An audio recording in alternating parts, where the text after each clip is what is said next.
If you're new here, please don't forget to like, subscribe, and hit the bell notification button. Thank you for watching!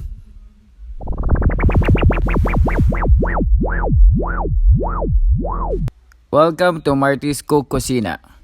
Ngayon po ay magluluto tayo ng Chicken Afritada. Ito po ang mga ingredients. Wow!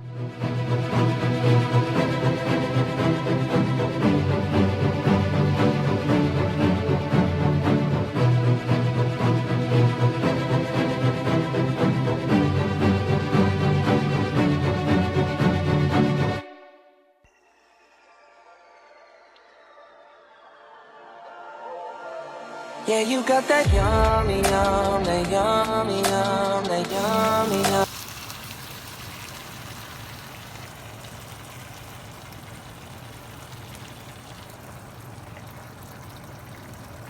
Then para po hindi masayang, lagyan nyo po ng water yung yung lata para maano rin po yung mga sauce nya. Then after nyo na po mag-add ng water, tatakpan lang po natin siya para mag-simmer po yung tomato sauce and yung water sa chicken. After po kumulo, pwede nyo na po lagay yung daon ng laurel and then yung mga vegetables po like carrots and potatoes. Wow! And let it boil lang po or simmer for like 10 to 15 minutes. So don't forget to mix once in a while. Just lang, balik-balik na rin lang yung chicken.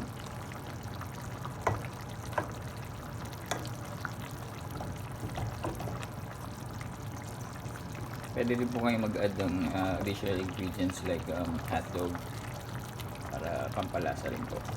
Pero ngayon, since lockdown or quarantine, wala po kaming hotdog. Pero later po, para more healthy, lalagyan ko po siya ng celery. Wow! So, as of now po, hinalo ko na po yung carrots and potato. Pwede rin, kung gusto nyo po, unahin nyo po yung carrots kasi mas matigas po yun. Then, let it boil muna for 2 to 3 minutes before nyo po lagay yung potato. So, I just put it together para isang kuluan na lang and then ready to serve na. Then pwede nyo po siyang lagyan ng green peas for additional ingredients and then lasa.